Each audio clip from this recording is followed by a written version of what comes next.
안녕하세요. 반갑습니다. 네, 반가워요. 그때도 참 환대해 주셨는데 다시 한번 환하게 맞아 주셔서 너무 감사합니다. 그때 안 계셨던 분들도 또 새로 오셔서 함께 하시게 됐다는 소식을 매번 이제 먼슬리 리포트를 통해서 매달 이렇게 보고를 해주셨어요. 두 교회가 합쳐서 지금 어떻게 진행되고 있는지를 말씀해 주셔서 또 알고 있었는데 다시 뵙게 돼서 너무 반갑습니다. 팬데믹 이후에 교회가 뭐지? 교회를 어떻게 해야 되지? 교회는 왜 있는 거지? 그 고민이 많아졌어요. 교회가 어떻게 하면 그 서바이벌에 그치는 것이 아니라 리바이벌로 갈 수 있을까? 과거에 통했던 방법은 더 이상 안 통하는데 우리 시대에는 어떤 마음으로 교회를 대하기를 주님께서 원하시는가에 대한 고민이 부쩍 많아졌습니다. 그럴 때에 호산나 교회와 씨앗 교회가 결합한다는 소식을 듣고 이건 정말 선도적 결단이다 하는 생각이 들었어요. 이것은 단순히 이제 신호탄에 불과하고 앞으로 그런 일들이 벌어지지 않으면 아마 교회 자체가 생존하기가 어려운 시대가 이미 왔습니다. 굉장한 용기를 내신 거죠. 근데 두 교회가 일단 물리적인 결합은 했는데 어떻게 해야 이제 화학적인 결합까지 갈까? 그래서 성령으로 하나가 되어서 예수 그리스도의 몸이 될까? 아마 저뿐만 아니라 많은 분들이 이 두 교회를 알고 있는 많은 분들이 지켜보고 있을 겁니다. 그래서 사실 어떻게 하는 것이 옳다라고 하는 정답은 아예 없습니다. 다만 이 과정 자체가 대단히 의미가 있습니다. 아마 광야 기도에도 마찬가지일 것 같고요. 그래서 어떤 결론에 이르든지 간에 그것은 이 공동체가 선택한 아마 최선일 것이고 해답이 될 것입니다. 저는 그동안 한 13개 교회를 수습을 했습니다. 지금 제가 이 개척한 교회가 한 12년, 13년째 되어 가는데 두 번째 개척하고 세 번째 개척하기까지 중간에 한 13개 교회를 수습을 했는데 그 중에서 이제 두 교회를 이렇게 결합시켜서 한 교회가 되게 하는 그런 과정들도 경험을 해봤습니다. 케이스들마다 사정이 다 달라서 어떻게 하는 것이 옳다, 바르다 이런 건 없습니다. 그래서 과정마다 여러분들이 우리한테 맞추고 저 사람한테 맞추고 이게 아니라 그리스도에게 맞춰가는 그런 과정들이 서로 필요하다는 생각이 듭니다. 여기 계신 어른들 중에는 전쟁을 겪은 분도 계실 것이고 또 험난한 현대사를 건너 오셨고 또 군부 독재 시대 또 경제 개발 시대, 민주화 시대, 또 경제 위기까지 다 겪어보신 분들도 적지 않이 있을 겁니다. 교회를 시작해 보신 분들도 있을 것이고 그래서 교회 성장의 주역으로 활동해 보신 분들이 있을 겁니다. 그러던 교회가 언제부터인지 잘 모르겠는데 어쨌든 점점 쫄아들어서 교회에서 젊은이들과 또 아이들까지 이제 찾아보기 힘든 시절을 겪은 분들도 있을 겁니다. 크게 보면 역사는 돌고 돈다고 할 수 있어요. 그러니 일희일비하지 않고 너무 낙관적으로 희망을 갖는 것도 그렇다고 너무 비관적으로 또 절망하는 것도 바람직하지 않고 오늘 주어진 현실에 최선을 다하면서 오늘 우리가 드려야 될 예배를 잘 드리면 그만이다 라는 생각을 할 수도 있겠습니다. 네, 크게 문제가 없는 생각이에요. 그런데 이제 저는 한 50대, 60대, 혹시 70대 계시면 70대 이 과거의 교회가 부흥했던 수적이든 질적이든 부흥했던 경험이 있는 분들을 둔 마지막 세대입니다. 그러니까 더 이상의 미천을 기대할 수 없는 지금 반전을 모색하거나 새로운 흐름을 만들지 않으면 교회가 존속 자체가 쉽지 않을 것 같은 생각이 들어요.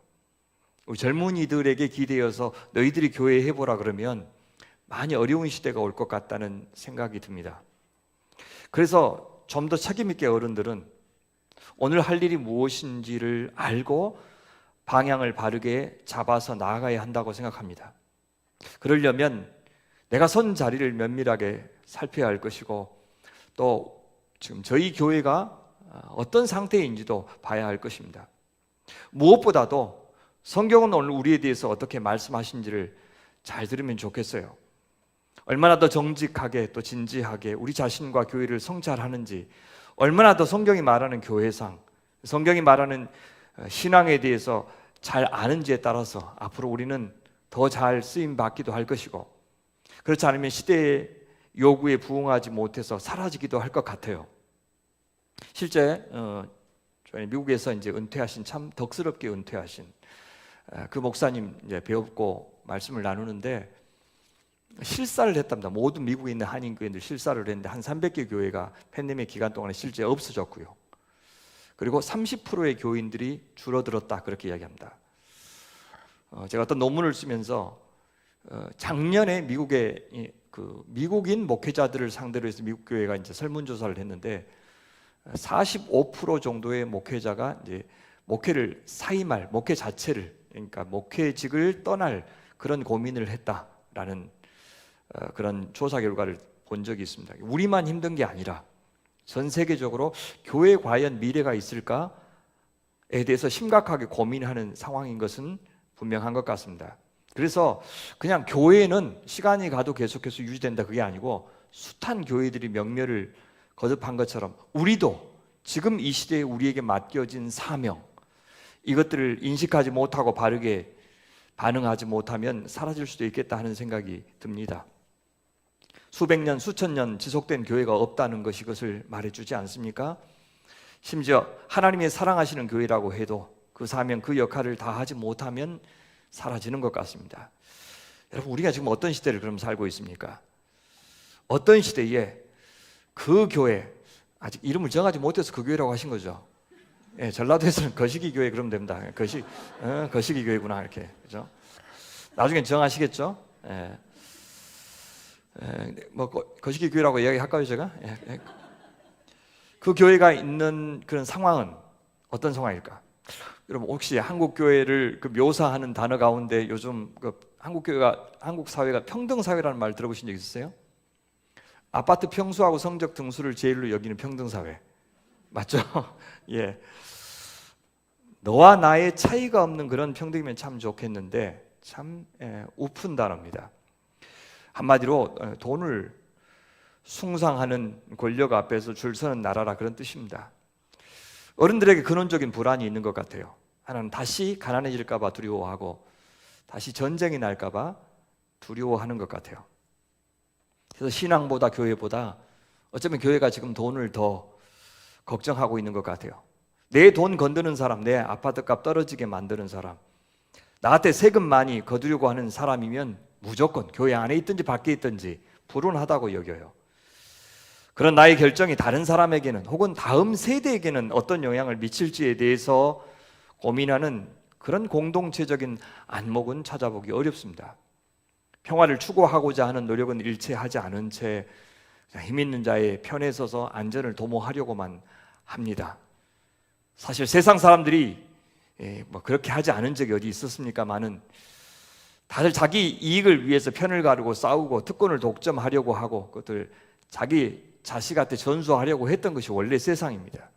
그런데 이 시대의 슬픔은 어디서 나옵니까? 그런 일에 있어서 교회 다니는 사람들이나 교회 바깥에 있는 사람들이나 크게 다르지 않다는 데서 우리는 마음이 아픈 겁니다.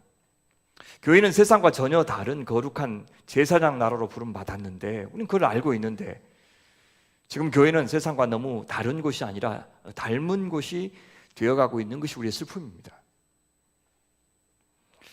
교회는 모두를 행복하게 하는 그 하나님의 복보다는 오직 상류 사이로 진입할 조건을 갖추게 만들어주는 것을 복이라 하고 비는 샤머니즘적 종교가 되어버린 겁니다. 그러니 세상을 향해서 너희들한테 없는 소망이 우리에게 있다 자신 있게 말할 수 없게 되었습니다.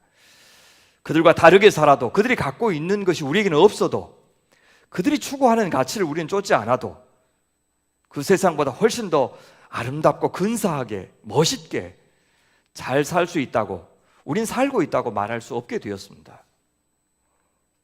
우리에게는 너희가 모르는 샬롬이 있다, 안식이 있다, 기쁨이 있다. 우리는 너희들에게 없는 웃어야 될 이유가 있고 울어야 할 이유가 있다고 말해줄 수 없게 되었습니다. 그러니 복음이 없는 겁니다.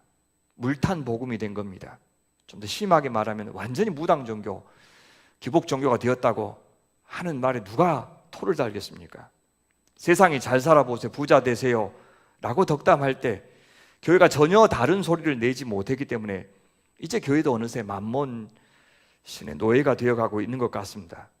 이 사람이 신앙이 있는지 없는지를 보려면 결국 돈에 대해서, 시간에 대해서 그 사람이 어떤 입장을 취하고 있는지를 보면 다 드러납니다. 왜요? 그 돈이, 그 시간이 이 시대에 하나님을 대체할 만한 유일한 신입니다.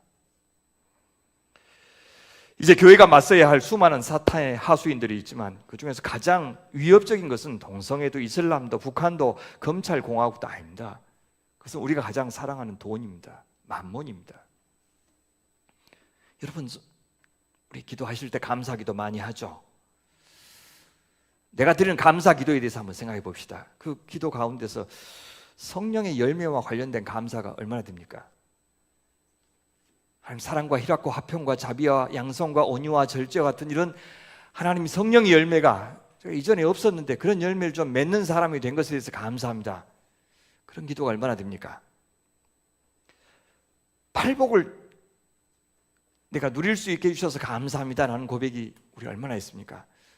가난한 자는 복이 있나니 천국이 저희 것입니다 했는데 하나님, 가난이 복이라고 하는 것을 내가 이제 좀 알겠습니다. 이제 조금 뒤가 좀 철이 들었습니다. 좀 세상에 그런 것을 알도록 도와주셔서 감사합니다. 의에 줄이고 목마른 자는 복이 있다 하셨는데 좀 그것이 복인 것을 인자사 내가 알게 해주셔서 참 감사합니다. 세상에 내가 그걸 알게 됐습니다. 빛의 열매, 모든 착함과 의로움과 진실함이라고 하는 빛의 열매가 제 삶에서, 우리 교회의 삶에서, 우리 자식들의 삶에서 나타난 것 감사합니다. 십계명은 어떻습니까? 그것을 요약한 하나님 사랑과 이웃 사랑의 삶이 내 삶에서 나타나서 감사하다는 고백이 우리에게 얼마나 있습니까? 존재가 변하지 않는 한 그것을 회심이라 말할 수 없고, 단순히 신을 바꾸는 개종에 불과한, 그것은 내가 하나님의 사람 되고 하나님의 백성 되는 것이 아닐지언데 내 구미에 맞는 신 선택해서 끝까지 내 요구를 들어주기를 구하는 그런 우상 만들어서 내가 그렇게 절하던 삶에서 내 존재가 바뀌고 내가 비로소 자유의 사람 되고 사랑의 사람 되고 다른 사람 신경 쓰는 사람 되고 다른 사람보다 내가 더 잘 나가면 내가 뭐 했다고 하나님 이런 복을 주십니까? 하고 미안해지고 그 사람이 염치와 도리와 체면을 아는, 내가 설 자리를 아는 그런 사람이 되어가는 것이 신앙의 목적일진데 하나님, 내가 조금이라도 그런 사람 된 것이 참 감사합니다. 어떻게 제가 그런 것을 압니까? 주님 고맙습니다. 그런 감사의 고백이 우리에게 얼마나 있습니까? 그런 것이 없이도 우리는 교회를 교회라고 할 수 있는가? 그런 것이 없는 교회에 안 믿는 사람들 들어오라고 초대할 수 있는가? 이 교회가 당면한 문제들이 많을 겁니다. 그냥 두 교회가 합쳤다는 것 말고도 얼마나 풀어가야 될 숙제가 많습니까? 그런데 그런 숙제들 다 해결되고 나서 나는 그대로면, 나라는 사람은 안 변하면, 내 감사의 제목의 내용이 안 바뀌면 괜찮은 것입니까? 우리는 지난 30년 동안 누려왔던 경제적인 호황, 다시는 못 누릴 것이라고 하는 분석들이 대부분입니다. 앞으로 10년 동안은 아예 잃어버린 시대가 올 것이라고 하는 전망도 우세하죠. 지난 30년 동안 누렸던 부는 대한민국이 한반도 땅에 존재한 이래로 한 번도 없었다고 그러죠. 예, 그 시기에 공교롭게도 교회가 유례없이 수적으로 성장했습니다. 건물도 많이 지었고요, 사람도 많이 모였습니다. 교회만 잘 된 것이 아니라 불교와 천주교는 더 잘 됐습니다. 궁금해요. 전적인 성령의 역사였을까? 우리 선배들의 영성이, 헌신이 남달랐기 때문일까? 지금은 후배들 거기에 훨씬 못 미쳐서 교회가 부진한 것일까? 정말 그 시대 교회가 돈이 아니라 우리 하나님이 역사하시고 성령께서 역사하셔서 그렇게 수적으로 성장했는데 왜 지금은 교회가 이렇게 약해졌는가? 예, 물론 신앙도 있었습니다. 얼마나 우리가 하나님 앞에서 계산하지 않고 헌신했고 많이 기도했고 또 영혼을 향해서 뜨겁게 기도하면서 전도하고 했었습니까? 단순히 교회 사람 불리려고 그렇게 했던 거 아닙니다. 참 잘하셨어요. 근데 동시에 돈도 있었습니다. 그 신앙이라고 하는 것이 도대체 얼마나 성경적이었고 얼마나 성경에 깊이 뿌리를 내리는 신앙이었는지 그래서 얼마나 다음 세대로 잘 전수되었는지는 분명히 그래서 따져봐야 됩니다. 제가 보기에 점점 신앙은 없어지고 돈만 남은 시대가 지난 10년이었습니다. 근데 그 돈이라고 하는 것도 땀 흘려 일한 사람들의 노동에서 나온 돈이 전부가 아니라 거기가 금융자본이었습니다. 돈 먹고 돈 놓고 돈 먹은 거. 부동산 자본, 주식 자본. 그 거품이 꺼지기 시작했습니다. 중국은 이미 시작되었고요. 그 여파가 중국만이 아니라 가까운 우리나라뿐만 아니라 전 세계에 미친다고 하죠. 그 돌파구가 전쟁밖에 없다는 예측이 공갈만은 아닌 듯 보여서 참 불안합니다. 우리 교회가 당면하고 있는 과제를 제가 잘은 모르겠지만 적어도 분명히 말할 수 있는 것은 그것이 무엇이든지 간에 이제 다시 재기를 노려볼 만한 미천이 얼마 안 남았다는 사실만은 분명합니다. 다음 세대까지 이 빚을 넘긴다면 과연 우리 자녀 세대가 지금 갖고 있는 그 신앙 정도의 수준으로 빚을 갚아 나가면서 하나님의 교회를 소중히 여기며 이 교회를 지켜낼까 하는 노파심이 듭니다. 분명 위기입니다. 더 이상 누구도 과독이라고 하는 말을 쓰지 않습니다. 2010년에 900만에서 절정을 찍었던 교회가 팬데믹 이전에 600만까지 줄어들었습니다. 그런데 그 기간 동안에 가나안 성도도 얼마나 늘었으며 또 팬데믹으로 얼마나 많이 떠났는지 우리는 모릅니다. 30, 40대의 이탈과 그 자녀들 세대의 공백은 어느 교회에서든 뚜렷한 현상입니다. 이제 교회 안에서 40대와 50대를 설득할 수 있는 설교와 논리와 교회 운영을 보여주지 않으면 교회 미래는 없다고들 말하고 있습니다. 과장이 아닌 것 같아요. 하지만 저는 다른 의미에서 지금 교회가 좋은 기회에 있기도 하다고 생각합니다. 어떤 의미에서요? 이제 교회가 교회다워지는데 무엇이 필요하고 무엇이 가장 중요한지를 다시 배울 수 있는 기회입니다. 돈이 아니라 우리 주 예수 그리스도께서 교회의 주인이시라는 사실을 교회가 다시 적나라하게 고백할 수 있는 기회가 주어졌다고 생각합니다. 다른 무엇도 아니고 우리 예수님이 이끌어가는 교회가 되는 것에 대해서 고민해 볼 기회입니다. 돈과 이데올로기에 오염되고 찢긴 교회의 민낯을 우리 어른들과 자녀 세대가 정직하게 인정하고 서로에게 필요한 교회에 대해서 고민할 수 있는 기회. 지금이야말로 절벽 앞에서 태산 앞에서 너무 막막하여 기도밖에는 할 것이 없는 그런 상태가 되었습니다. 그래서 이제 무엇을 하든 그건 하나님이 하셨다고밖에 말할 수 없는 교회, 성령으로 충만한 교회, 그런 교회를 볼 기회가 왔습니다. 그런 기회는 광야에서만 맛볼 수 있습니다. 그런 기회는 우리가 불임이라고 하는 사실을 인정하는 데서만 경험할 수 있습니다. 그래서 돈이 주는 샬롬, 돈이 주는 안식 말고 하나님이 주는 안식을 교회가 맛볼 수 있는 절호의 기회가 다시 우리에게 주어진 겁니다. 이런 상황에서 우리가 할 일이 무엇일까요? 선배들에게서 교회 역사에게서 배울 것도 많습니다만은 우선 성경에서 우리 그 지혜를 배워야 하겠습니다. 그것을 간과하고는 그 어떤 탁월한 목사님 오셔도 아무리 인재가 넘쳐나도 하나님 원하시는 부흥은 오지 않을 겁니다. 그게 뭡니까? 성경은 교회가 교회다워지는 일에 가장 먼저 필요한 것이 뭐라고 이야기합니까? 복음이라고 말합니다. 복음이 교회를 세웠고 그 복음이 바로 세워지는 것이 교회가 세워지는 출발이라고 말하고 있습니다. 교회의 교회다움은 복음이 원음 그대로 선포되었을 때, 그 복음을 따라서 살고 죽는 사람이 생겨났을 때, 그 복음으로 인해서 죄인들이 회개하고 소망 없는 자들이 소망을 되찾고 사랑 없는 자들이 사랑하는 역사가 일어날 때 교회는 살아나는 것입니다. 무엇이 복음입니까? 복음, 그건 생명의 소식입니다. 그것은 해방의 소식입니까? 무엇으로부터요? 무엇으로부터의 해방입니까? 시대마다, 개인마다, 교회마다 우리가 벗어나야 되는, 메인돼서 해방되어야 하는 그것은 다를 겁니다. 그래서 복음은, 모든 복음은 자유의 소식입니다.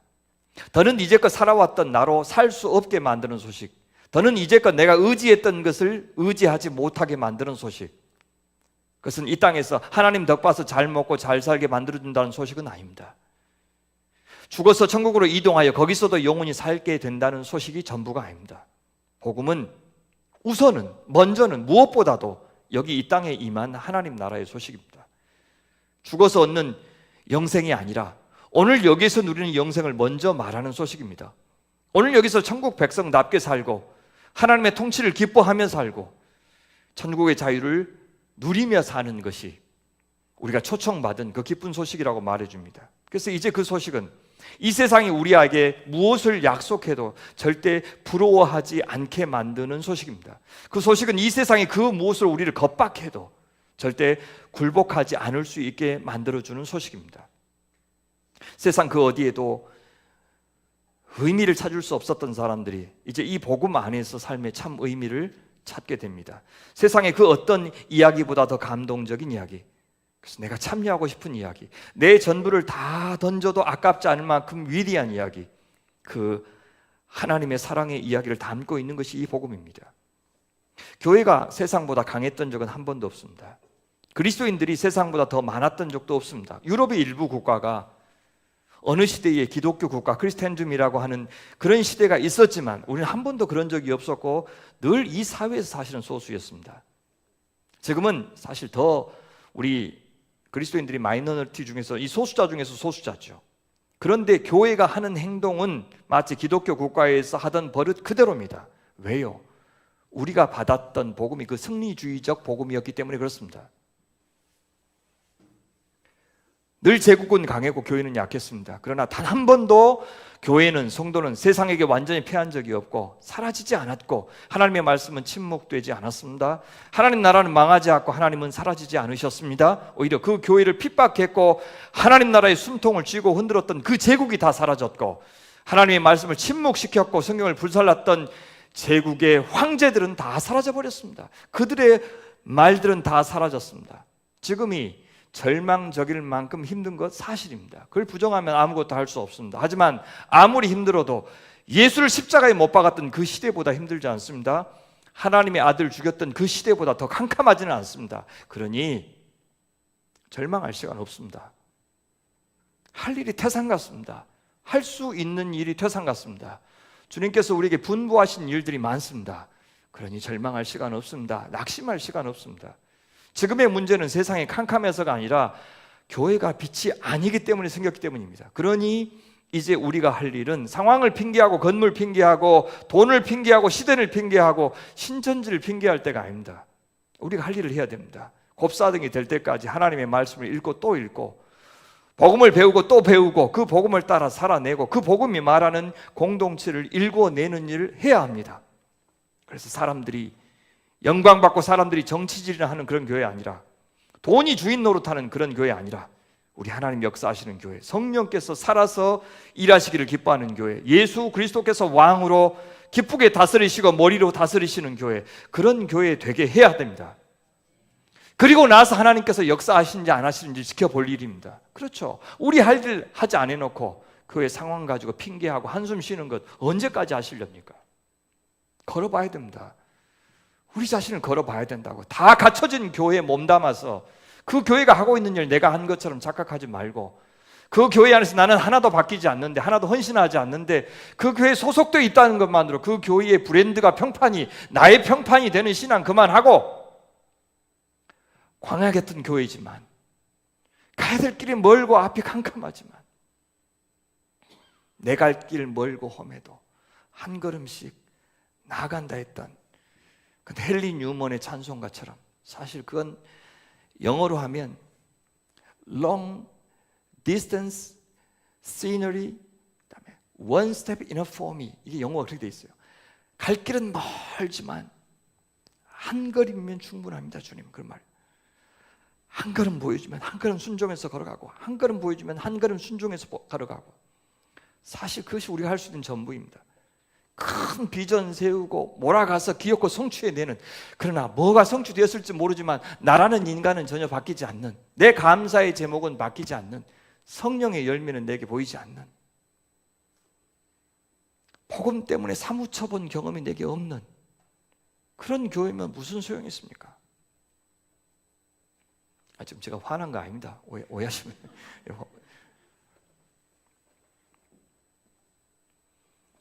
그래서 우리 힘만으로 되겠습니까?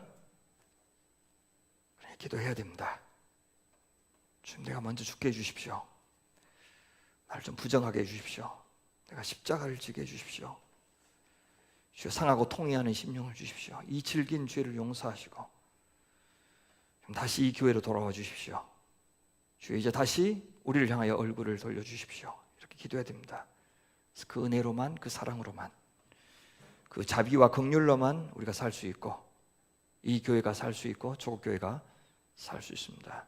우린 지금 씹다만 벼랑박에 붙여놓은 껌보다 못한 존재가 된 우리 하나님의 명예를 다시 회복되기를 간절히 구해야 될 때입니다.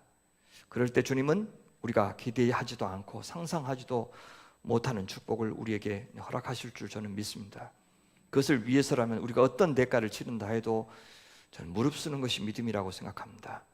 우리가 복음을 품을 수 있다면, 복음을 살아낼 수만 있다면, 지난 시간 동안 우리를 축복하셨던 하나님께서 앞으로도 조국교회 앞날을, 또 이 지역의 앞날을 좀 이 교회에게 저는 의탁하실 것이라고 믿습니다. 사도행전을 열면 부활하신 예수님이 40일 동안 제자들에게 하나님 나라를 가르치셨다는 말씀이 나옵니다. 복음을 가르치셨다는 말과 다름 아닙니다. 하나님 나라는 부활하신 우리 주 예수 그리스도께서 왕으로 계시는 나라를 가리킵니다. 섬김 받기 위해서 오신 게 아니라 섬기러 오신 우리 주님 본받아서 이제 제자들도 예수님의 그 십자가를 지고 따라갈 때 예수께서 가져오신 그 하나님 나라에 세상 사람들이 참여할 수 있게 할 것이다, 그렇게 약속하셨습니다. 예수님은 결코 제자들에게 세상 정복해서 세상의 중심이 되라고 가르치신 적 한 번도 없습니다. 잘 믿으면 너희들 그렇게 만들어주겠다고 약속하신 적도 없었습니다. 도리어 하나님 나라를 전하는 증인으로 잘 살면 살수록 예수 나처럼 배척받고 고난받을 것이라 하셨습니다. 중심이 아니라 주변이 될 것이고 주류가 아니라 소수자가 될 것이다. 그러니 그 길은 좁은 길이고 그 문은 좁은 문이 될 것이다. 그러니 그리로 오는 자가 많지 않을 것이다 말씀하셨습니다. 실제 제자들은 그렇게 고난을 당하면서도 예수 이름 위하여 능욕받는 일에 자기가 합당한 자로 여기심을 받았다고 생각하여 기뻐하였다 성경은 말합니다. 고난을 피하게 해주고 고난을 안 당하게 해주시는 하나님 때문에 기뻐하는 것이 아니라 고난받는 사명자로 나 같은 사람 써주신 것에 대해서 감사했다고 말합니다. 세상 기준으로 보면 정말 정신 나간 사람들, 미친 사람들입니다. 예수님은 그건 너희 힘대로 되는 게 아니고 너희 실력으로 되는 게 아니고 성령이 너희에게 임하시면 너희가 권능을 받을 것이고 그러면 비로소 그런 증인 될 수 있다고 말씀해 주셨습니다. 우리가 인간의 힘만으로 어떻게 이 세상과 정반대로 살 수 있겠습니까? 우린 절대 어떤 유혹도 이길 수 없고 어떤 핍박도 이겨낼 수가 없습니다. 성령께서 임하실 때만 그래서 가능하다고 하신 겁니다. 예수님은 부활하신 다음에 제자들에게 이 말씀을 또 다르게도 표현하셨죠. 마태복음 끝에는 이렇게 표현하셨어요. 예수께서 나와 말씀하여 이르시되 하늘과 땅의 모든 권세를 내게 주셨으니, 무슨 말입니까? 부활하여 예수 당신을 왕으로 세워주셨다. 하늘과 땅의 모든 권세를 가진 왕으로 세워주셨으니 그러므로 너는 가서 모든 민족을 제자로 삼아. 이게 본동사입니다. 제자로 삼아서 뭐 하면서 제자로 삼으라? 아버지와 아들과 성령의 이름으로 세례를 베풀면서, 또 하나 내가 너희에게 분부한 모든 것을 가르쳐 지키게 함으로써 너는 제자로 삼아라, 그렇게 얘기합니다. 그러면서 하늘과 땅의 모든 권세를 다 가지신 주님께서 도와주신다는 표현을 어떻게 합니까? 내가 세상 끝날까지 너희와 항상 함께 있으리라. 임마누엘의 약속을 통해서 내가 너희를 도와주겠다고 약속하는데 그 약속을 나중에 어떻게 이루십니까? 보혜사 성령님 보내주신 것으로 그 약속을 이루시는 겁니다. 보혜사 성령의 역사는 바로 하늘과 땅의 모든 권세를 가지시고 왕노릇하시는 그분의 왕권을 행사하시는 당신의 방법이었던 겁니다. 이제 세상과 이제 교회의 가장 큰 차이는 무엇입니까? 이 성령이 있고 없고의 차이입니다. 이 성령을 통해서 하나님의 말씀 깨닫고 성령을 통해서 기도를 배우고 이 성령의 역사로 각종 기사와 표적이 일어나게 하심으로써 이 성령 보내신 예수님이 십자가에서 죽고 끝난 것이 아니라 시편 110편의 예고대로, 다니엘서의 예고대로, 시편 16편의 예고대로 죽은 자 가운데서 부활하여 하나님 나라의 왕으로 하늘 보좌 우편에서 다스리고 계시다는 사실을 입증하셨습니다. 아무리 성전 건물이 멋있고 거기서 숱한 제물로 제사를 드려도 아무리 율법 달달 외워도 이 성령 안 계시면 이 부활하신 예수님이 가져오시는 해방의 나라, 안식의 나라에 참여할 수 없다, 영생 누릴 수 없다 말씀하신 겁니다. 그래서 사도행전 2장에서 드디어 오순절 성령께서 강림하십니다. 그리고 사도행전 3장을 보시면 성령에 충만한 사람들이 만들어가는 교회와 세상이 얼마나 다른지를 적나라하게 볼 수가 있습니다. 세상을 살리는 것, 죄인들을 구원하는 것은 돈이 아니라, 권력이 아니라, 강대국이 되어야 할 수 있는 일이 아니라 우리 주 예수 그리스도의 이름으로만 가능하다는 사실을 오늘 우리가 살펴볼 그 본문에서 말해주고 있는 것입니다. 이것이 오늘 그 교회가 증명해야 되는 바로 그것입니다. 진짜 복은, 진짜 영생은 돈이 아니라 예수께 있음을 알려주는 것이 선교이기 때문입니다. 천국 가는 티켓 주는 예수가 아니라 죽은 다음에 갈 그런 세상 안식 예배 주는 그런 예수가 아니라 여기서부터 그 예수의 통치 아래 참다운 자유와 안식이 있음을, 샬롬이 있음을 보여주는 것이 바로 교회의 역할입니다. 오늘 보면 바로 앞에 사도행전 2장 43절부터 45절을 여러분 보시면 우리는 예수님을 믿는 초대교회에 나타난 변화를 볼 수가 있는데 크게 두 가지입니다. 하나는 기적과 표적이 사도들로부터 나타납니다.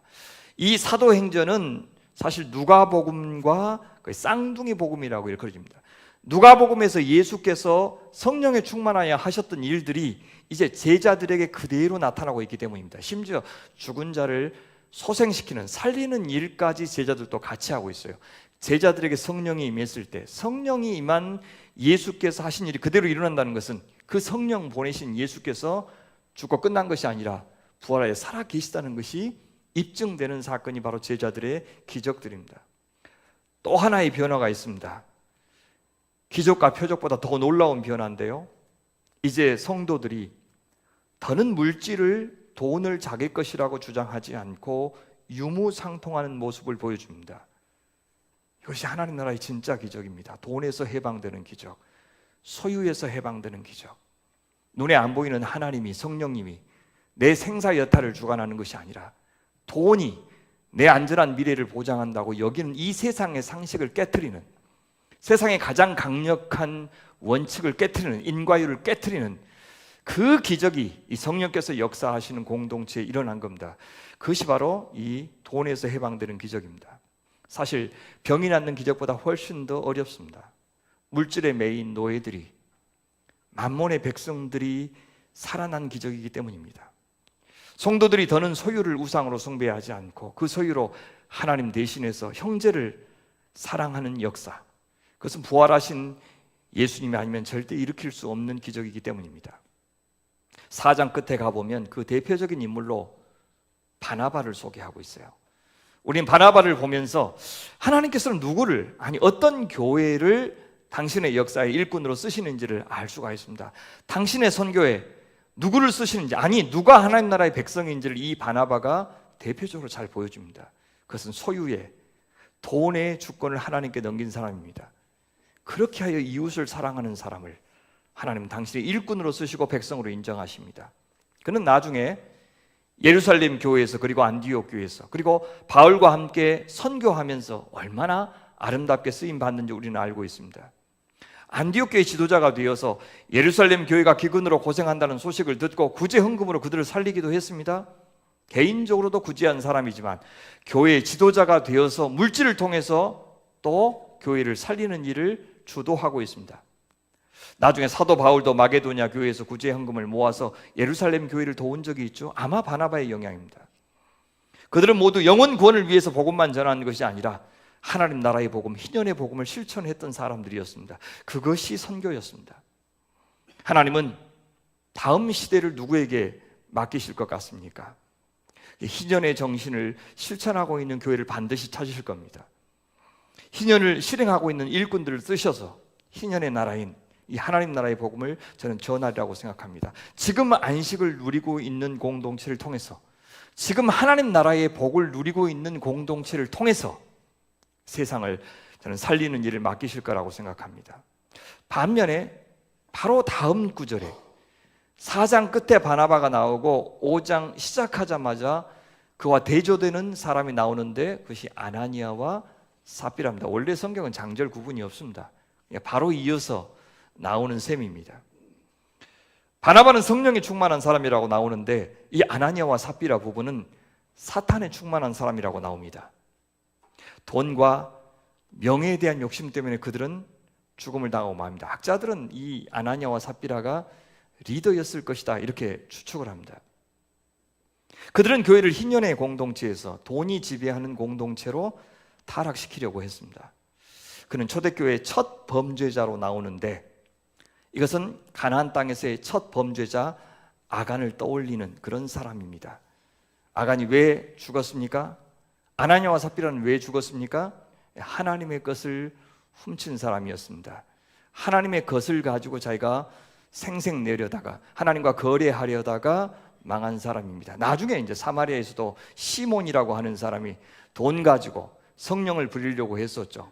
저 성령을 이용한 프랜차이즈를 열려고 하다가 그 망한 사람입니다.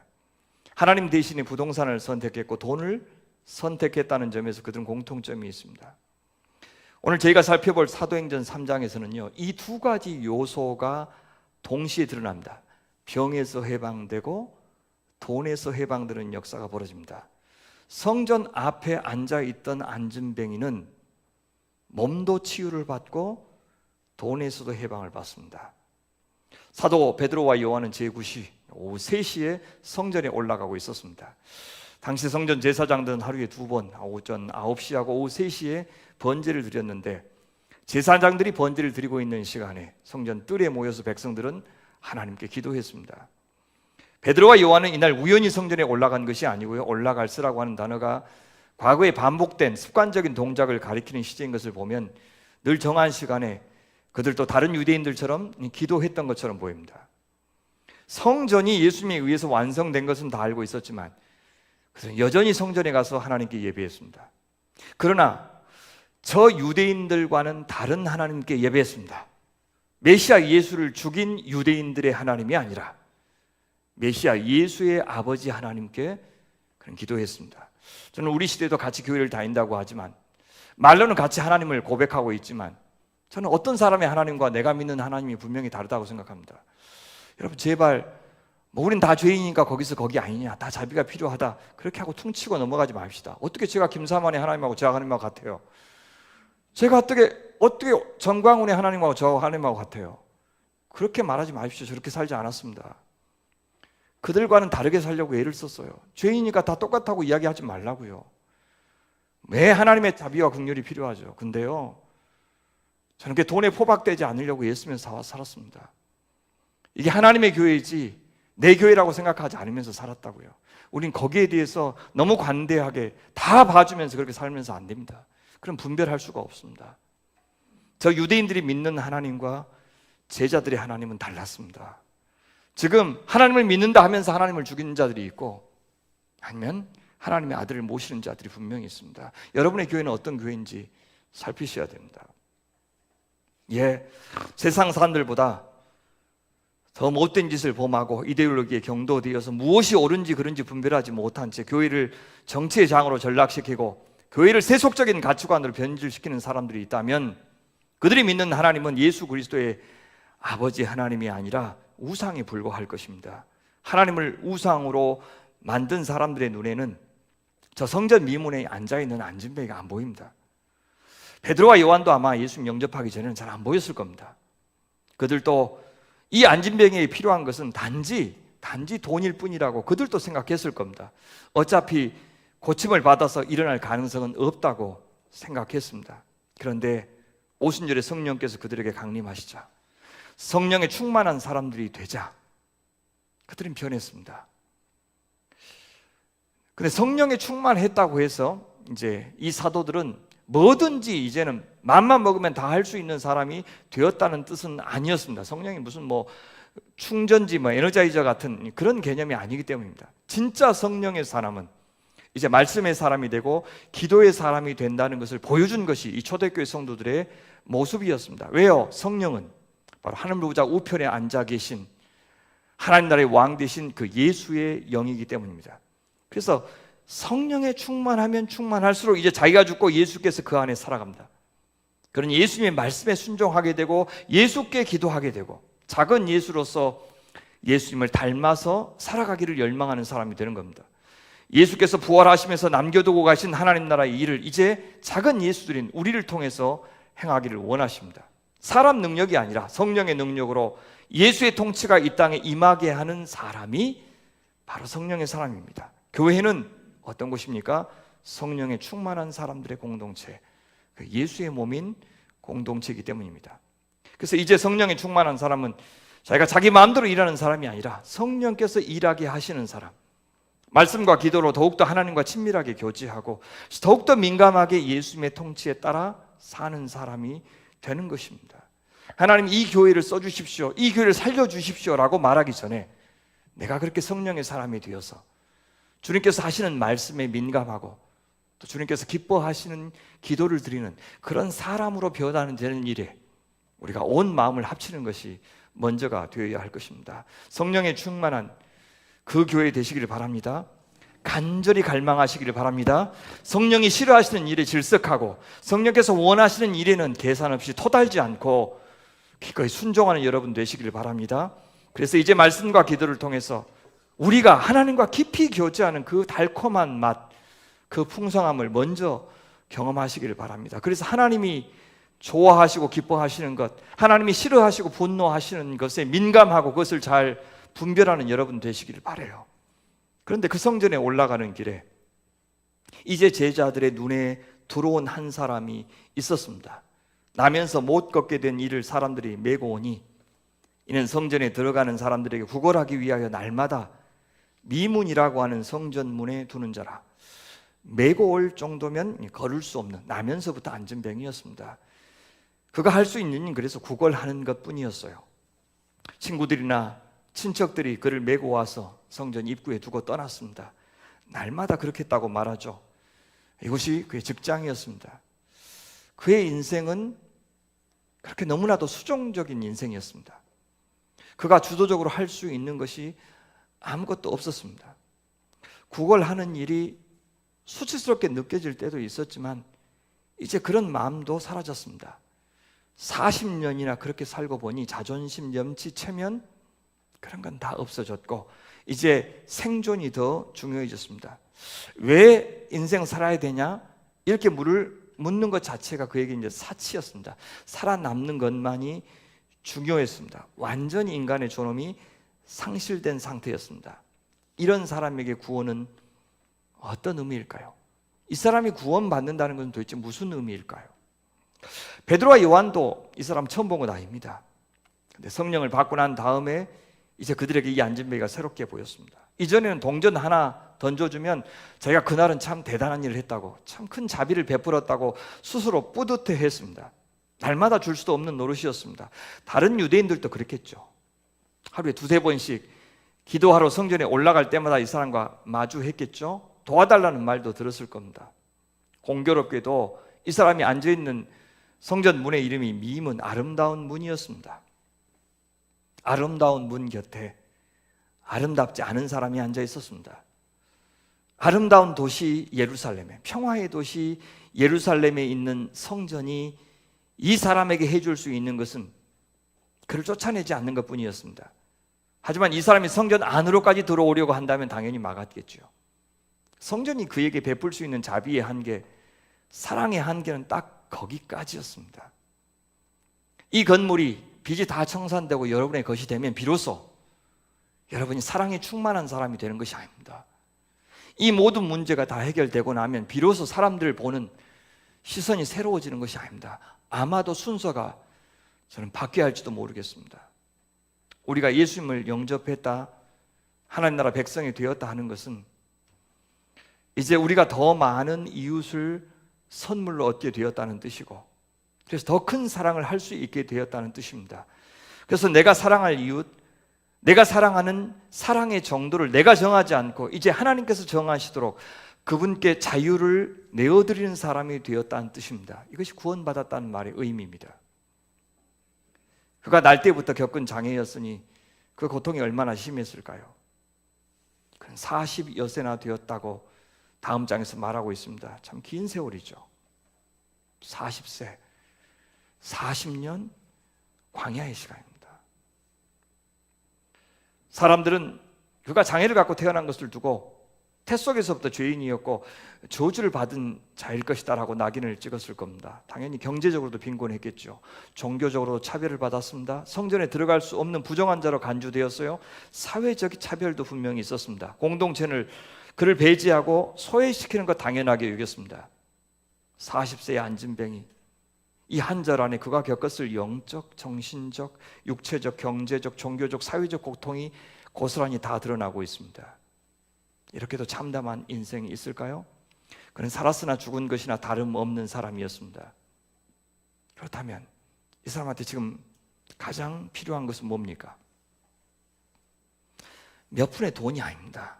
그가 그렇게 생각할지라도, 그가 그걸 받으면 가장 행복하고 또 자기가 얻을 수 있는 가장 귀한 걸 얻었다고 생각할지라도 우리는 그렇게 생각하면 안 됩니다. 죽은 자 같은 그에게 필요한 것은 부활이었습니다. 생명이었습니다. 저주의 굴레를 쓴 그 사람에게 필요한 것은 구원이었습니다. 그런데 이 유대교와 성전은 이 사람에게 그걸 줄 수가 없었어요. 만약 그에게 어떤 도움도 못 준다면, 어떤 소망도 못 준다면 그것은 이미 시효가 만료된 종교, 죽은 종교일 뿐입니다. 우리가 세상을 바라볼 때 이 시선 일치 잃으면 안 됩니다. 이 신자유주의 체제를 바라볼 때 그들이 세상에서 얼마나 잘 나가든지 얼마나 좋은 집에 살든지 만약 그들이 예수 알지 못한다면 이 40세의 안진뱅이 같이 영적으로 죽은 자고 실제 그들에게도 하나님을 떠난 자들이 겪고 있는 고통과 아픔과 저주가 있는 것으로 보아야 할 것입니다. 부러워할 사람이 아니라, 인생의 목표로 삼을 사람이 아니라, 인생의 성공과 실패의 기준으로 감히 그런 물질적인 성공을 사용할 것이 아니라 그 사람들 생명 필요하고 구원 필요하고 반드시 부활이 필요한 사람으로 보아야 합니다. 그래야 교회가 그 세상 부러워하고 따라가려고 하지 않고 그 세상을 구원할 증인으로 주님께서 우리를 사용하실 수 있기 때문입니다. 주님께서 우리를 기꺼이 들어 쓸 만한 존재로 짱짱하게 무장되려면 아무리 지금 이 교회의 형편이 돈으로 우리를 겁박하는 상황이 될지라도, 그래서 더 많은 돈으로 돈의 문제를 해결하려고만 한다면 세상과 교회가 뭐가 다르냐고요. 그 실질적인 문제에 눈 감으라는 말은 아닙니다. 근데 그것보다 훨씬 더 중요한 문제가 보이지 않는 한은 그 안에서 매번 뱅뱅 돌고 내가 얼마나 해야 되지? 얼마나 해야 나에게 타격이 없으면서도 교회가 도움이 되지? 그 계산 어떻게 하면 중지되겠어요? 세상이 돈 안전 하면서 교인들도 똑같이 부동산 값 때문에 환장한다면 도대체 누가 교회 말을 들어주겠습니까? 세상은 못 보지만 정말 우리만 볼 수 있는 것이 있어야 됩니다. 그래서 예수님께서 지금도 만들어가고 계시는 그 희년의 나라, 안식의 나라, 성령의 나라, 하나님의 나라, 복음의 나라, 그것을 우리가 경험해야 그 다음에 눈에 보이는 문제의 해법도 비로소 나올 것입니다. 경제 전문가, 금융 전문가, 부동산 전문가 데려다가 컨설팅 받을 것이 아니고 진짜 우리가 하나님 나라를 적나라하게 경험하고 나서야, 그 마음으로 하나가 되고 나서야 그 다음에 교회가 어디로 갈지 저는 보일 것이라고 생각해요. 그래서 혹시 우리가 안진뱅이가 아닌지 그걸 돌아봤으면 좋겠어요.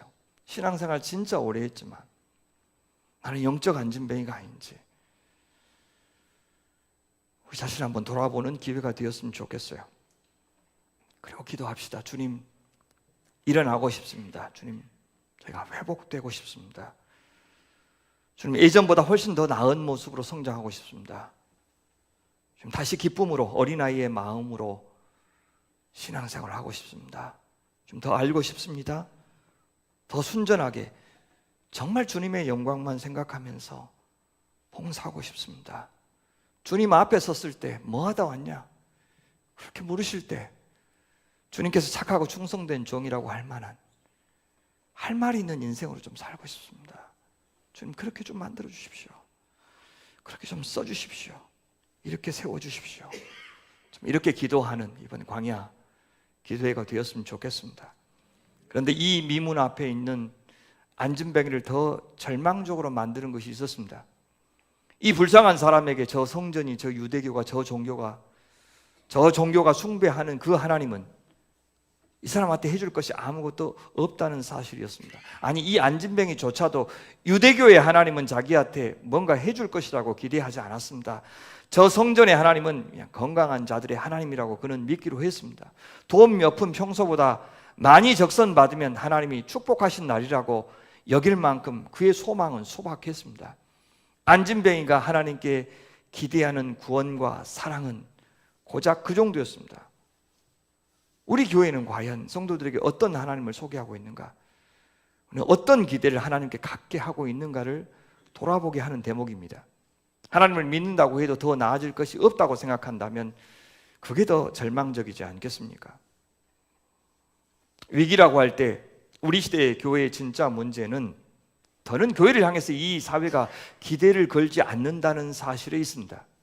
우리를 신천지와 전혀 다를 바 없는 집단으로 여기고 전혀 말이 통하지 않고 그들끼리만 모여서 좋다고 난리치는 집단으로, 그들과는 전혀 말이 통하지 않는 그런 자폐적인 집단으로 보고 있다는 것이 더 큰 문제입니다. 이 사회가 위기를 만났을 때 더는 교회의 지도자들에게 길을 묻지 않고 있습니다. 다만 선거 때만 자기 패거리 만들려고 방문할 뿐입니다. 그런데 이 모든 수치를 우리가 자처했습니다. 우리가 잘했는데 그들이 오해한 것이 아니고, 우리를 비난하는 세상을 탓할 수 없을 만큼 우리가 유대교 같은, 저 성전 같은 존재였습니다. 안진뱅이에게 유대교도 그렇게 기대할 것이 없는 존재였습니다.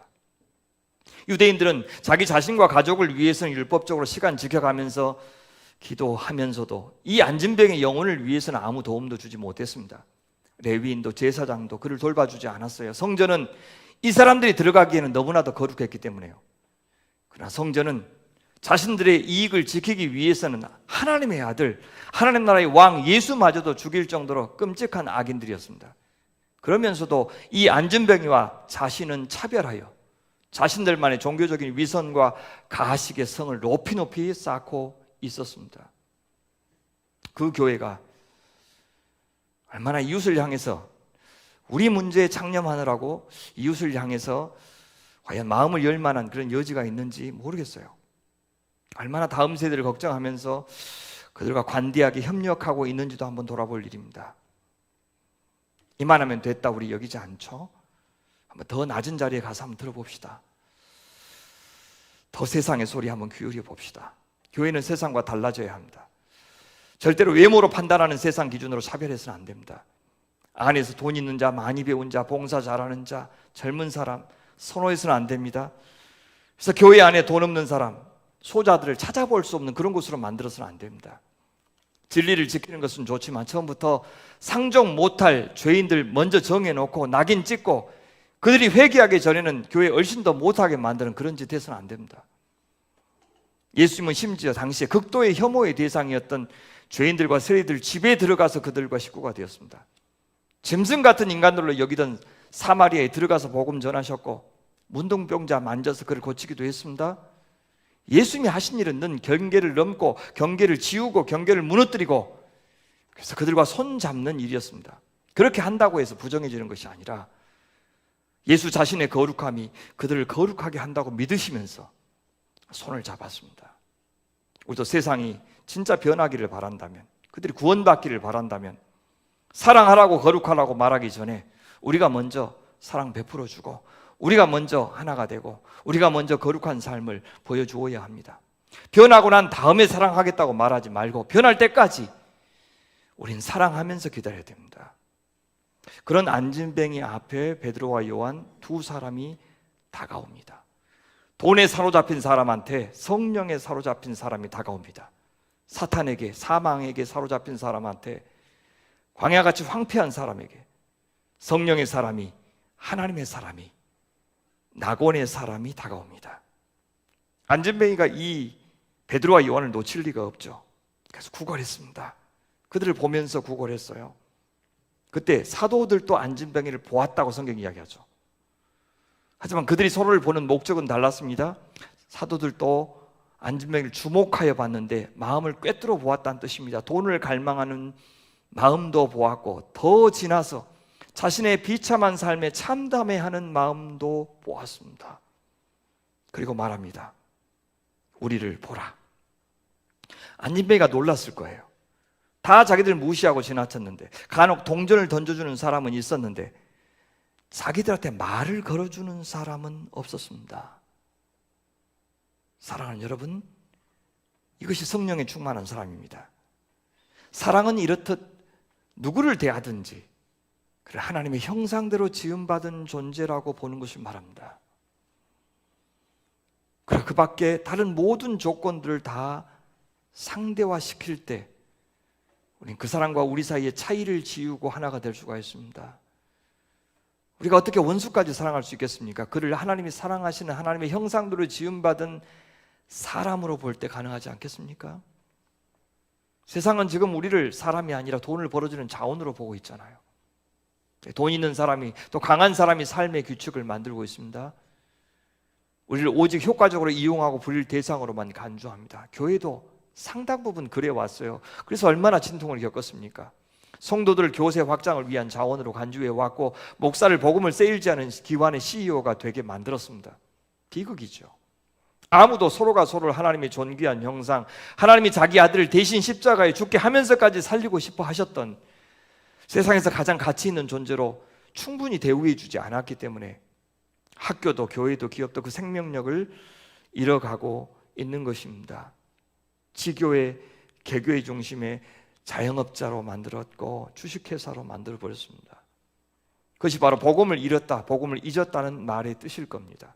교회가 그러면 복음을 회복한다는 것은 바로 그 복음이 우리에게 요구하는 관계 방식을 회복한다는 뜻입니다.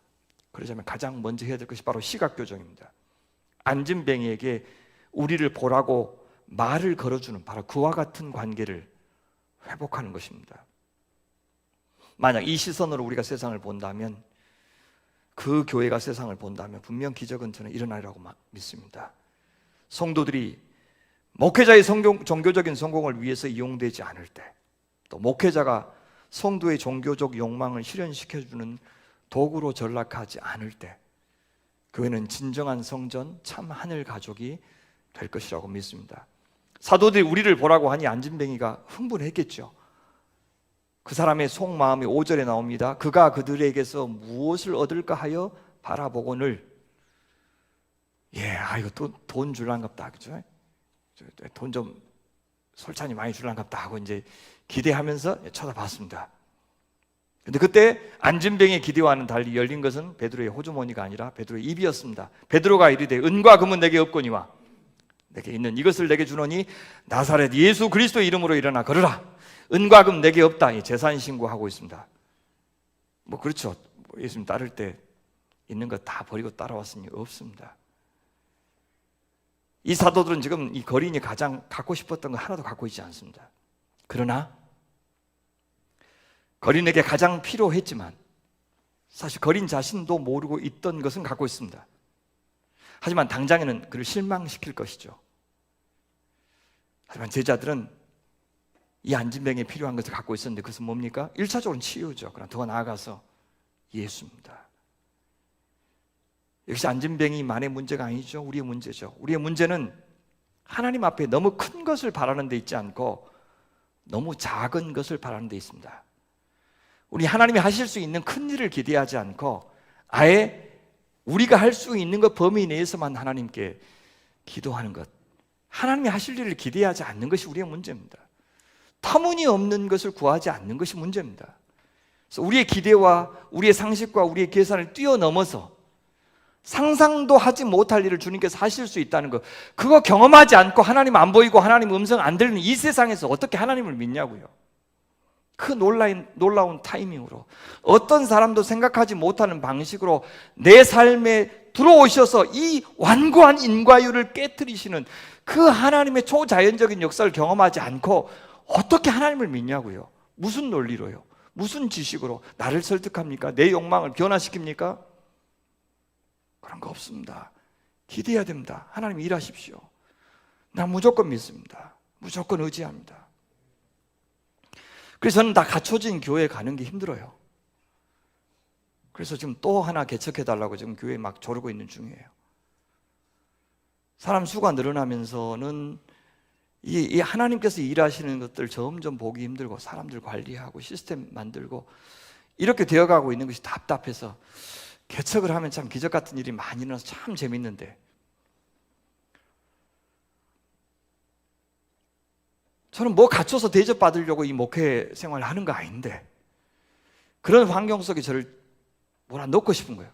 60에 은퇴하겠다고 했어요. 교회 60에 담임 내려놓고 그리고 또 내가 새로운 일 시작하겠다 그렇게 교회 때 선포를 했어요. 자꾸 반복해서 내가 말 못 바꾸도록 지금 그렇게 하고 있습니다. 그때 그러지 않냐고. 저는 뭔가 예측이 안 되는 상황 속에서 일하는 것을 재밌어야 됩니다. 하나님 일이 다 끝나고 나서 이거 하나님이 하셨다. 하나님이 하셨다라고 그냥 레토릭으로 이야기하는 것이 아니라 진짜 이거 하나님이 하셨지 않냐고. 우리가 애썼지만 우리가 애쓴다고 될 일이냐고. 이것이 어떻게 이게 일이 이렇게 되냐고. 그렇게 하면서 다들 하나님이 하셨다고 고백하고 그래서 옛날 드렸던 노래 가지고는 도저히 그 하나님 찬양할 수 없어서 새 노래를 지어서 하나님 찬양하는 저는 그런 공동체가 살아있는 공동체라고 생각합니다. 그렇게 되셨으면 좋겠어요. 그런 환경, 그런 광야 속에 지금 여러분 두 교회를 좀 몰아넣고 있잖아요. 그러니까 하나님 경험할 그 민낯의 하나님을 경험할 정말 좋은 기회가 된 것입니다. 교회가 할 일은 목사가 할 일은 우리 성도님들이 정말 값싼 것을 위해서 값비싼 가치를 하찮게 여기지 않게 해주는 일 아무 말이나 아멘 하지 않고 하나님을 겨우 내 요구를 들어주는 그런 자판기 하나님으로 만들지 않도록 하는 일 그래서 내가 부리고 동원하고 이렇게 간수하기 좋은 하나님으로 이렇게 만들지 말고 내 삶 속에 마음 놓고 그분이 활보하시도록 쌓아돌아다니시도록 유대교의 하나님은 성전 안에 모셔서 앉아있도록 만들었잖아요. 그렇죠? 근데 우리 하나님은 그 성전 밖을 온 세상을 싸돌아다니시면서 활보하시면서 자기 마음대로 역사하시는 그런 하나님 아닙니까? 그렇죠. 그렇게 하도록 만들어주는 것 그를 영적 상상력이라고 그래요. Spiritual Imagination. 근데 내 기대 속에 가두는 것을 Spiritual Fantasy라고 그래요. 세상에 길들여진 그 판타시에서 벗어나서 하나님께 자유를 드리는 것. 하나님 마음대로 하십시오. 하나님 편하게 역사하십시오. 그럴 때 우리가 살아있는 겁니다. 사도들이 이 안진뱅이에게 줄 수 있는 것은 우선은 치유였죠. 치유. 더 나아가서 이 치유를 통해서 예수 만나게 해주는 것. 그래서 이렇게 표현합니다. 내게 있는 이것을 내게 주노니 이미 갖고 있죠. 제자들에게는 나사렛 예수 그리스도의 이름으로 일어나 걸으라. 그래서 일어나 걸으라가 핵심이 아니고 나사렛 예수 그리스도의 이름으로가 핵심입니다. 이 안진뱅이도 예수라는 그 유명한 사람 다 알고 있었어요. 십자가에서 죽었다는 것도 알고 있었고 그를 따르는 자들이 그가 부활했다는 헛소리 전하고 돌아다닌다는 것도 알고 있었어요. 나사렛은 선한 것이 난리가 없다고 다들 생각했던 동네입니다. 그런데 그 나사렛 출신의 예수가 메시아 그리스도라고 두 사람은 지금 선포하고 있는 겁니다. 그리고 살아계신 그 예수의 이름으로 일어나 걸으라고 선포하고 있습니다. 이 말 믿으라는 뜻 아닙니다. 어떻게 갑자기 믿어요? 이런 말 했다고 갑자기 그 사람 믿음이 생깁니까? 그럴 리가 없죠. 뭘 알아야 믿죠. 무슨 말입니까? 이 선언이 창조를 일으키라고 선포한 겁니다. 말씀으로 세상 창조하셨고 말씀으로 홍해 가르셨고 말씀으로 백부장의 종의 아들을 낳게 하셨듯이 두 사도의 이 말이 창조를 일으키도록 하나님 역사하여 주십시오 라고 기도한 거예요. 그런데 두 사도는 그렇게 말만 하고 이 안진뱅이가 그래서 그 말을 믿는지 안 믿는지 빤히 쳐다보고 있었던 것이 아닙니다. 당연히 믿을 만한 믿음이 없어요. 어떻게 하셨어요? 오른손을 잡아 일으키니 그랬잖아요. 두 사도는 하나님께서 이 안진뱅이를 고치시길 원한다는 것을 알았던 것 같아요. 어떻게 하는지를 몰라도. 그래서 하나님께서 기적을 일으키실 줄 믿고 그의 손을 잡아 일으킨 겁니다. 지금 믿음을 발휘한 것은 두 사도들이지 안진뱅이가 아니에요. 안진뱅이는 그렇게 큰 은혜와 큰 능력과 엄청난 기적을 경험한 후에 그때부터 믿음을 요청받는 거예요. 은혜를 받아야 믿을 수 있지, 믿은 다음에야 은혜야 치유가 주어지는 것이 아닙니다. 지금 믿음이 필요한 것은 그래서 우선 교회입니다. 교회. 이 교회가 지금 믿음이 필요한 거예요. 우리는 지금 예수 그리스도를 경험한 사람들, 성령의 역사를 경험한 사람들, 무수하게 내 삶 속에서 그분께서 하셨다고밖에 고백할 수 없는 이야기들이, 간증들이, 역사들이, 기억들이 켜켜이 쌓여있는 우리에게 지금 믿음을 요구하시는 거예요. 우리에게. 세상이 왜 이렇게 어둡냐 그렇게 탓할 것이 아니고 오늘 우리에게 믿음을 요구하시는 겁니다. 세상이 아니고.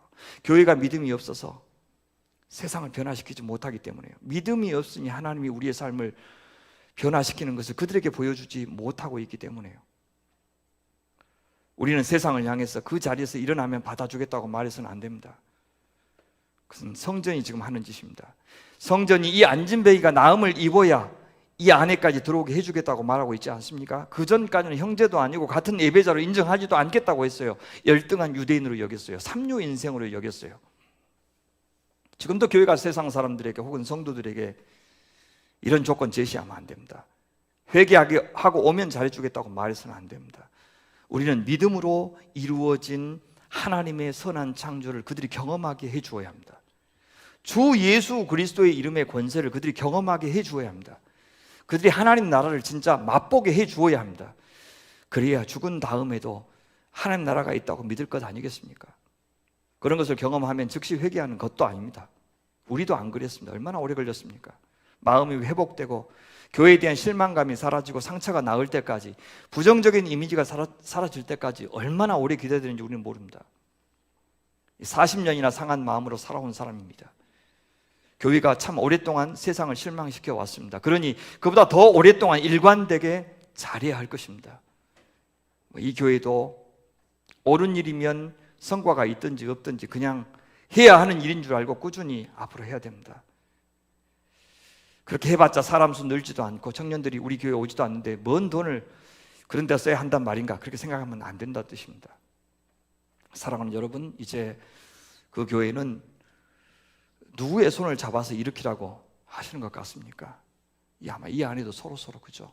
서로서로 먼저 하나님 경험한 사람이 손잡고 일어나라고, 손을 잡아서 일으켜줘서 엄청난 엄두를 내지 않고도, 그죠?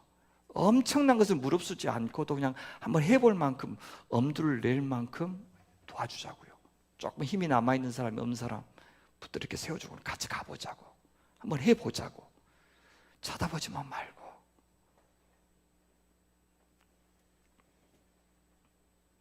우선 베드로와 요한이 이 안진뱅이에게 주고 싶었던 것은 건강한 두 발이었죠. 더 나아가서 부활하신 능력의 주 예수 그리스도를 믿는 믿음이었습니다. 사도들은 그에게 다시는 구걸하지 않아도 되는 일확천금이 아니라 진정한 인간다움, 진정한 행복을 주시는 예수 그리스도를 주고 싶었어요.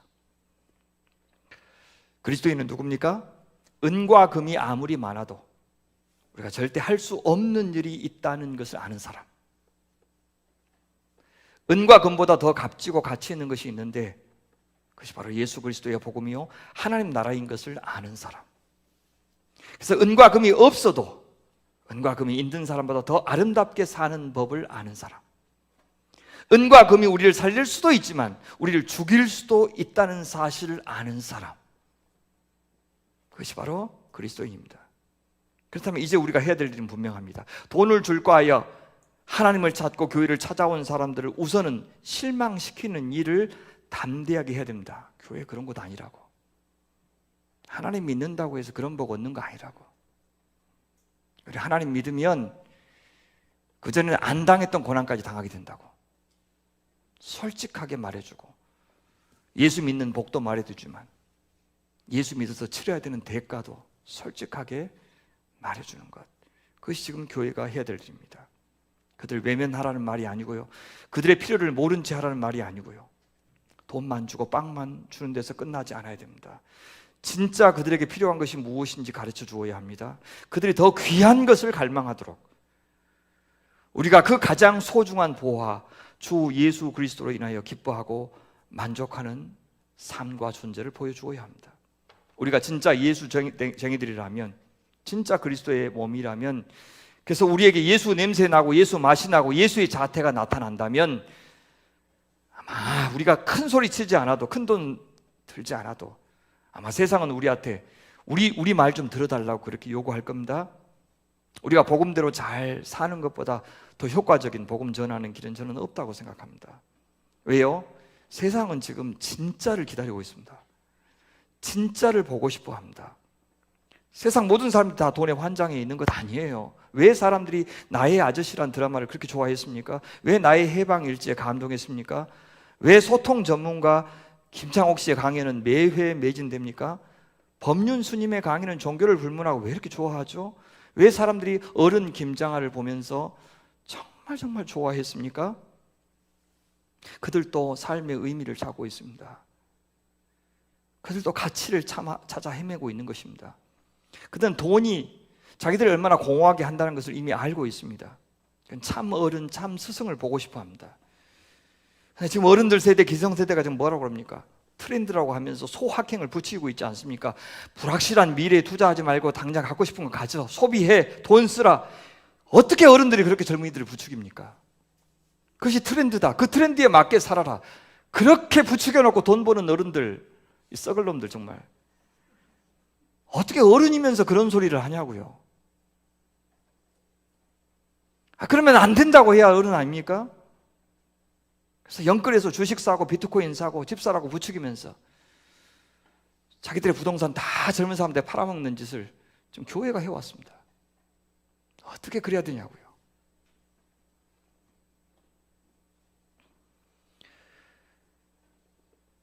의미와 가치와 살아야 할 이유를 몰라서 세상 불안해하고 지금 돈을 더 움켜주려고 하지 않아요? 그럴 때 교회가 예수 믿고 부자 되자 그렇게 가르쳐서 그들 더 깊은 나락으로 빠뜨려서는 안 됩니다.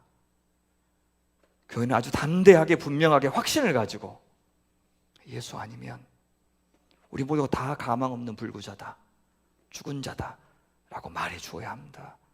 우리도 그렇게 믿고 그렇게 살아야 합니다.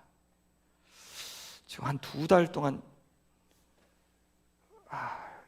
장례를 한 20건 치렀어요.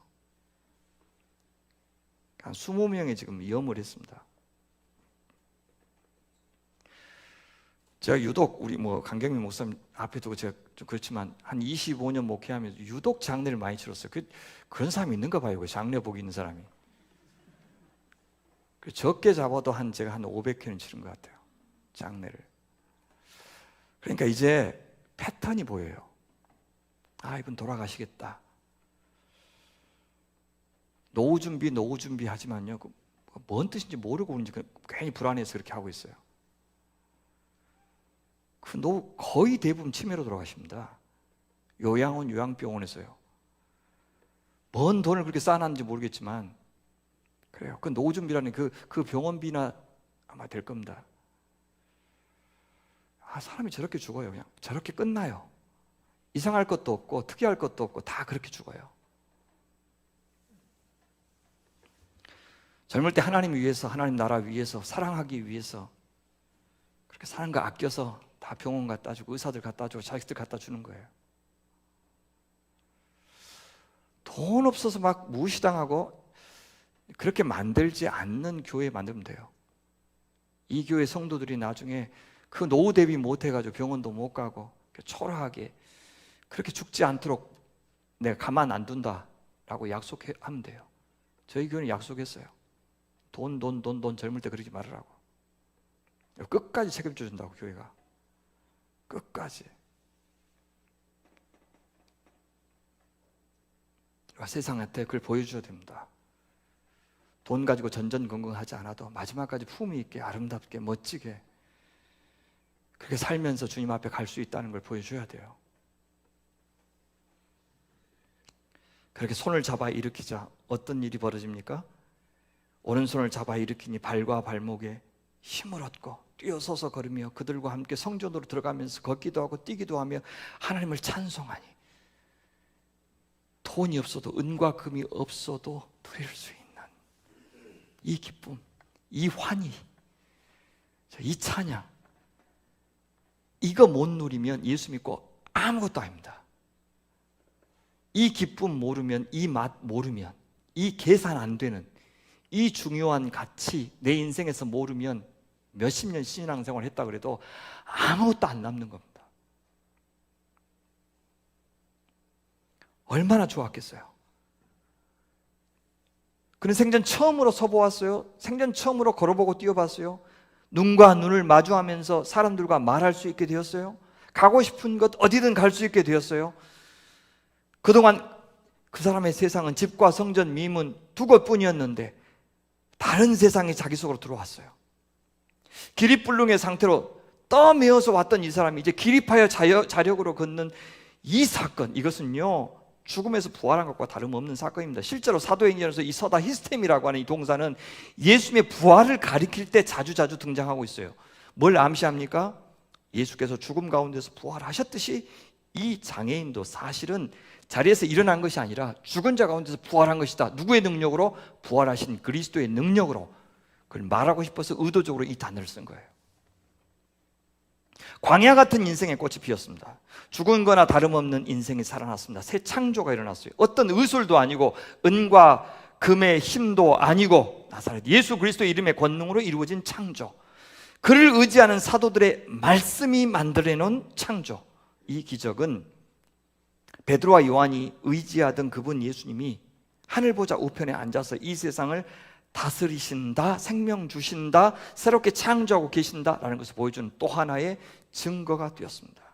사랑하는 여러분, 지금 이 시대에도 여러분의 교회를 통해서 은과 금이 아니라 나사렛 예수, 저 사람들의 멸시와 천대와 무시를 받던 저 나사렛 시골 출신 목수 예수가 하나님의 아들, 오직 그를 믿음으로만 이 땅에서 그리고 영원한 나라에서 생명을 누릴 수 있다는 메시지, 이 복음이 있는 그대로 전해지기를 간절히 원하고 있다는 것 믿으시기 바랍니다. 예수만이 희망인 것을 보여주어야 합니다. 광야 인생들이 떡이 아니라 하나님의 말씀으로 산다는 것을 우리가 보여주어야 합니다.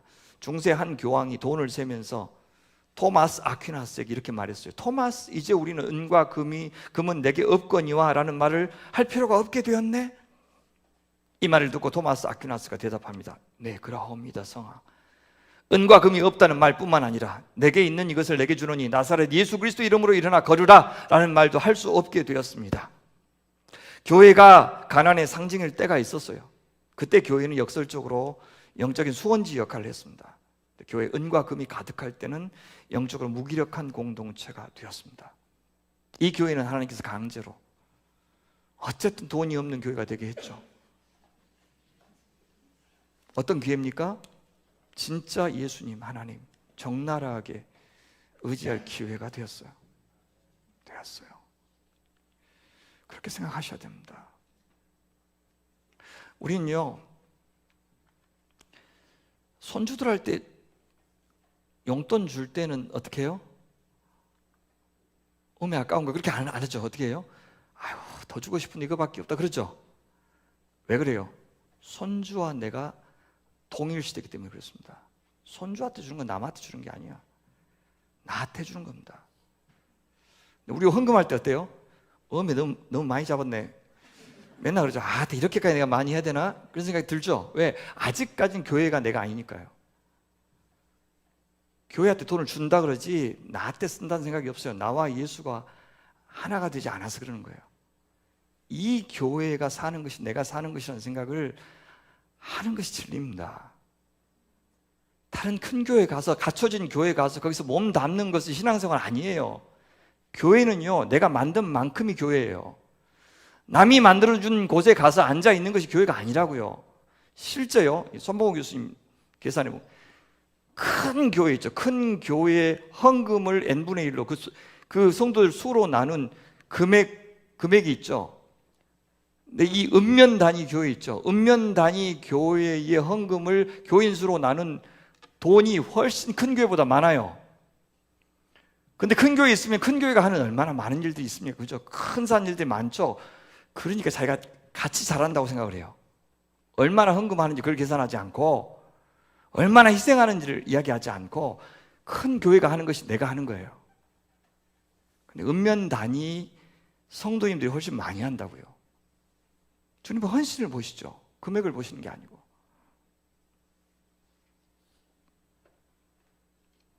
적당히 절뚝거리면서 신앙생활을 해서는 절대 이 만몬 세상에 이길 수 없습니다. 이 세상이 얼마나 강한데요. 돈이 얼마나 무서운데요. 돈은 가치 중립적인 것이 아닙니다. 돈 자체가 엄청난 파워가 있어요. 그래서 내가 갖고 있는 돈을 세례받게 하지 않으면, 돈이 성령으로 거듭나지 않으면 아무도 돈 못 이깁니다. 우리는 더 짱짱한 그리스도인으로서 더 하나님 나라를 잘 보여주기 위해서 우리 하나가 되어야 됩니다. 우리 자식 세대에서 그렇게 하지 못한 결과를 보고 있지 않습니까? 그들 잘 먹였고 잘 가르쳤고 잘 살게 하려고 애를 썼지만 그들의 신앙에 대해서는 충분히 신경 쓰지 못했습니다. 그들도 때가 되면 우리처럼 그냥 알아서 믿게 될 날이 올 거라고 생각을 했죠. 근데 그게 아니라는 게 지금 다 드러나 버렸습니다.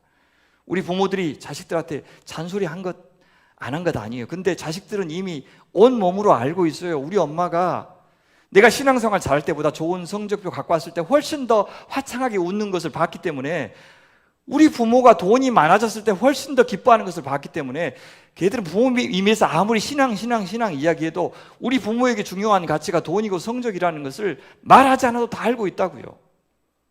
그 결과를 우리가 뼈저리지만 지금 돌려받고 있는 겁니다. 부인할 수가 없어요. 어른들 중심으로 교회가 운영되었지, 헌금할 사람들 위주로 교회가 운영되었고 시간표도 배정되었고 공간도 배정되었지, 언제 다음 시대 애들 신경 썼습니까? 언제요? 주일학교 그것 말고 언제 애들 얼굴 봤냐고요. 우리가 잘 못했어요. 그러니 지금 안진뱅이가 된 그 신앙으로 우리 자식들이 세상 이겨내지 못하는 겁니다. 어떻게 될지 모르겠어요. 저도. 그래서 제가 빨리 은퇴하는 것은 대안학교 하려고 하는 겁니다. 우리 아이들 내가 키우겠다고, 내 남은 인생은 아이들 키우면서 살겠다고 그렇게 다짐하면서 지금 공간 마련하고 있습니다. 걸을 수 있게 된 안진뱅이는 거기에 만족하지 않았어요. 그들과 함께 성전으로 들어가면서 걷기도 하고 뛰기도 하며 하나님을 찬송했다 그럽니다. 기쁨을 주체할 수가 없었어요. 믿어지지 않았겠죠. 그의 찬양은 메시아를 죽이고도 여전히 날마다 형식적으로 드려지는 수천 마리의 희생 제물보다 더 하나님을 기쁘시게 했을 겁니다. 그의 찬양은 메시아를 죽인 것을 회개하지 않는 저 유대인들이 드리는 잘 정돈된 기도보다 훨씬 더 하나님을 기쁘시게 했을 겁니다. 치유받은 안진뱅이의 찬양, 그것은 하나님과의 관계의 회복을 보여주는 증거였고 그 치유의 최종적인 완성이었습니다. 이제 그 교회에서, 그래서 그 무엇보다 먼저 회복되어야 하는 것은 복음입니다. 여러분 속에 복음으로 하나 될 때 진짜 두 교회가 저는 하나 되리라고 봐요.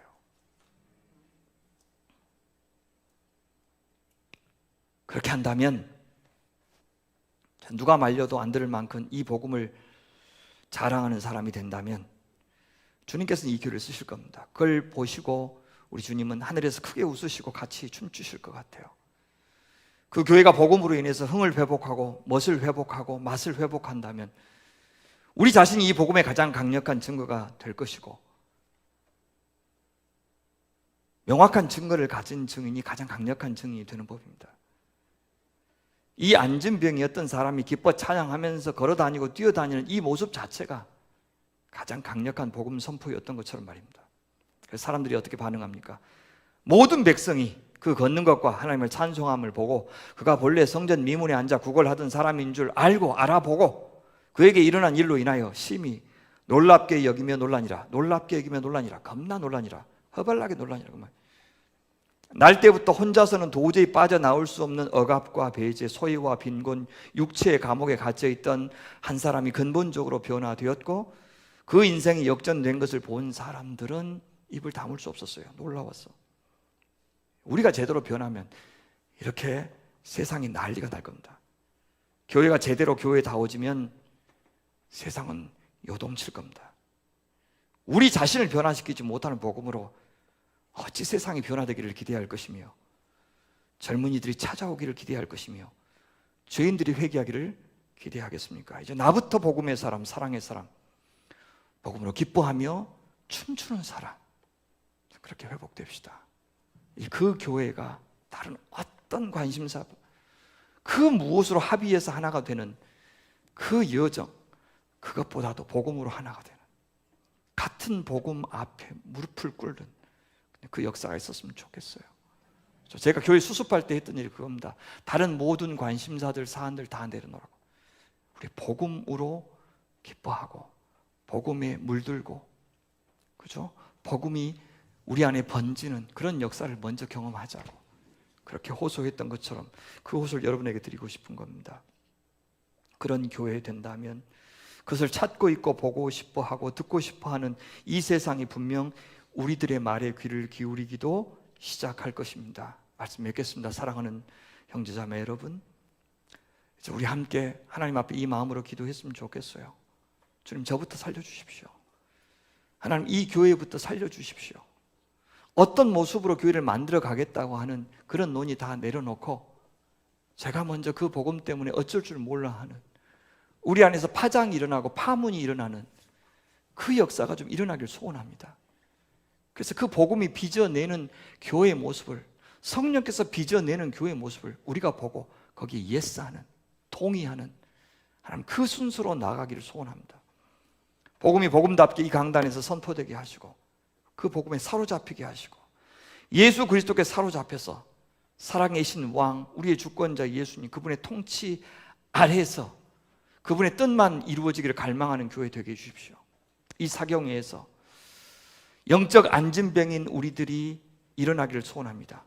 돈 달라고 교회 좀 옛날처럼 키워달라고, 어려움 좀 없애달라고 찾아왔을지 모르는 우리에게, 그래 내가 네 마음 안다, 너의 필요를 안다, 하지만 지금 내게 더 필요한 것은 은과 금이 아니다, 취업도 건강도 아니다, 복음이다, 나 예수다, 네가 살아나는 것이 먼저다, 이렇게 말씀해 주시는 음성 잘 듣기를 바랍니다. 그러니 우리 기도합시다. 주님, 이렇게 세워주십시오. 내 손 잡아 일어나게 도와주십시오. 그래서 이제 내가 먼저 기뻐하고 뛰고 노래하면서 이 구원의 감격을, 주님께서 동행하시고 사랑하시는 그 은혜를 다시 한번 마음껏 찬미하는 인생 되게 해주십시오. 좀 이 공동체를 그렇게 새롭게 창조하셔서 이곳에서 주의 성령께서 능력 있게 역사하시고 주 하나님 아버지께서 마음대로 말씀하시고 일하실 수 있도록 당신의 자리를 넓게 만들어드리고 당신께서 활보하실 수 있도록 어디든지 싸돌아다니면서 하시고 싶은 거 다 하실 수 있도록 여백을 만들어드리는 하나님의 사람들 되게 해주십시오.